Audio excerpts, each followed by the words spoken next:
Hello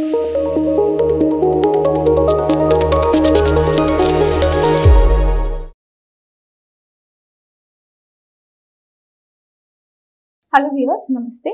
This is Dr. Kavya, fertility expert, 49 Hospitals, Vizag branch. ఈ వీడియోలో నేను unexplained infertility గురించి డిస్కస్ చేయాలనుకుంటున్నాను. అన్ఎక్స్ప్లెయిన్ ఇన్ఫర్టిలిటీ అంటే పేషెంట్ అనేది మేడం మాకు అన్ని రిపోర్ట్స్ బాగొచ్చాయి, అన్నీ బాగున్నాయి అంటున్నారు, మరి ప్రెగ్నెన్సీ రావట్లేదు.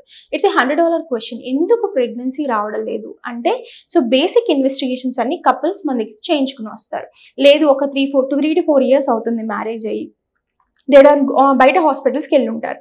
సో వాళ్ళు చేసిన ఇన్వెస్టిగేషన్స్ మనం చూసినట్లయితే గర్భసంచి బాగుంటుంది, గర్భసంచి పక్కన ట్యూబ్స్ బాగుంటాయి, అలాగే అండాశయాలు కూడా బాగుంటాయి అనమాట. అంటే ఓవరాల్గా యూట్రస్ కానీ ట్యూబ్స్ కానీ అన్ని టెస్టులు అయిపోయి ఉంటాయి అనమాట.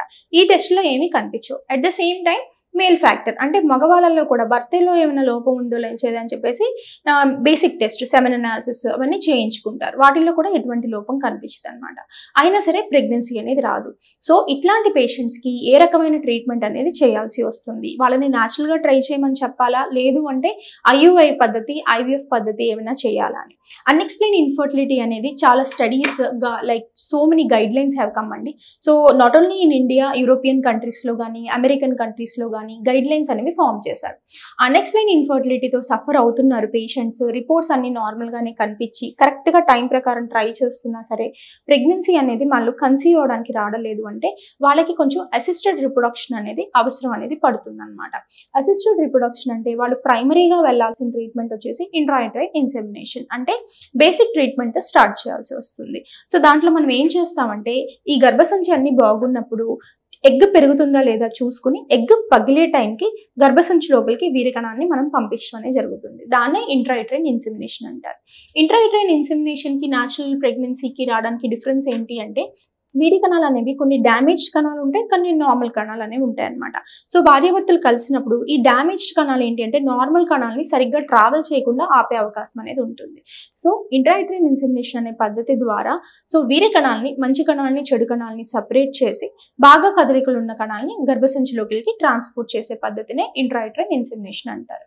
ఈ ఇంట్రాయూటరైన్ ఇన్సెమినేషన్ అనేది కరెక్ట్గా ఎగ్ పగిలిందా లేదా అంటే పేషెంట్ ఓవులేట్ అయిందా లేదా చూసుకుని మనం గర్భసంచిలోకి వీరికణాన్ని ట్రాన్స్ఫర్ చేయడం అనేది జరుగుతుంది అనమాట.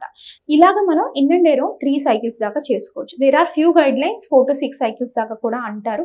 ఈ మనం ఏది అంటే డైరెక్ట్గా పేషెంట్కి నెక్స్ట్ IVF చేసుకోవాలా, లేదు అంటే ఇంకో 2-3 cycles ట్రై చేయాలా అనేది పేషెంట్ పైన ఆధారపడి ఉంటుంది. అంటే అన్ఎక్స్ప్లెయిన్ ఇన్ఫర్టిలిటీ ఉన్న పేషెంట్స్ 21 సంవత్సరాల వాళ్ళు ఉంటారు, అలాగే 35 years వాళ్ళు కూడా ఉంటారు. సో పేషెంట్ ఏజ్ ఎక్కువ ఉన్నప్పుడు ఏంటి అంటే మనం అలాగే కంటిన్యూస్గా ఉన్న ట్రీట్మెంట్ని చేసుకోవడం కన్నా ట్రీట్మెంట్ పద్ధతి మార్చడం ద్వారా వాళ్ళకి ఎక్కువ ప్రెగ్నెన్సీ వచ్చే అవకాశం అనేది ఉంటుంది అనమాట. సో ఒక 3 to 4 cycles చేసుకున్నాము, మనకి ప్రెగ్నెన్సీ రావడం లేదు అంటే ఈ అన్ఎక్స్ప్లెయిన్ ఇన్ఫర్టిలిటీ వెళ్ళవలసింది ఇన్ విట్రో ఫర్టిలైజేషన్కి, అంటే IVF అని కానీ టెస్ట్ ట్యూబ్ బేబీ కానీ అంటారు. జనరల్లీ పేషెంట్ అపోహ ఏంటంటే ఫస్ట్ భయపడిపోతారు, మేడం అసలు మాకు ఏమీ లేదు అని చెప్పారు, మరి ఎందుకు మేడం IVF ట్రీట్మెంట్ అని. So that is the treatment. అంటే గైడ్ లైన్స్ ప్రకారం అనేది 3 times ట్రై చేసాము, రావడం లేదు కాబట్టి టెస్ట్ ట్యూబ్ బేబీ ట్రీట్మెంట్కి వెళ్ళాలి. టెస్ట్ ట్యూబ్ బేబీ ట్రీట్మెంట్లో మనకి తెలిసేది ఏంటి డిఫరెంట్గా అంటే, 1 ఎగ్ క్వాలిటీ అనేది మనకి ముందు తెలియదు. ఓన్లీ మనకి ఎప్పుడైతే మనం ఎగ్ బయటకు తీస్తాము అంటే IVF ట్రీట్మెంట్ ద్వారా క్వాలిటీ ఆఫ్ ద ఎగ్ అనేది మనకి చూస్తే మాత్రమే తెలుస్తుంది, స్కాన్లో మనకి తెలిసే అవకాశమే లేదు.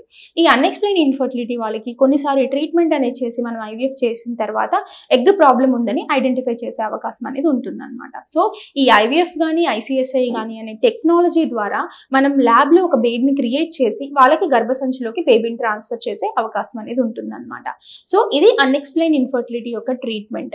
సో ఎప్పుడైనా సరే మీ రిపోర్ట్స్ అన్నీ బాగున్నాయి, ప్రెగ్నెన్సీ కోసం ట్రై చేశారు, IUI కూడా అయిపోయింది అంటే ఒక మెయిన్లీ ఏంటంటే ఇన్ఫర్టిలిటీ కన్సల్టెంట్ దగ్గర చూపించుకోవాల్సింది. లేదు ఏమీ ట్రీట్మెంట్ కాలేదు అంటే ఇంట్రాయూటరైన్ ఇన్సెమినేషన్ అనేది వీలైనంత తొందరలో చేయించుకుంటే ప్రెగ్నెన్సీ వచ్చే అవకాశం అనేది ఎక్కువ ఛాన్సెస్ ఉంటాయి. Thank you.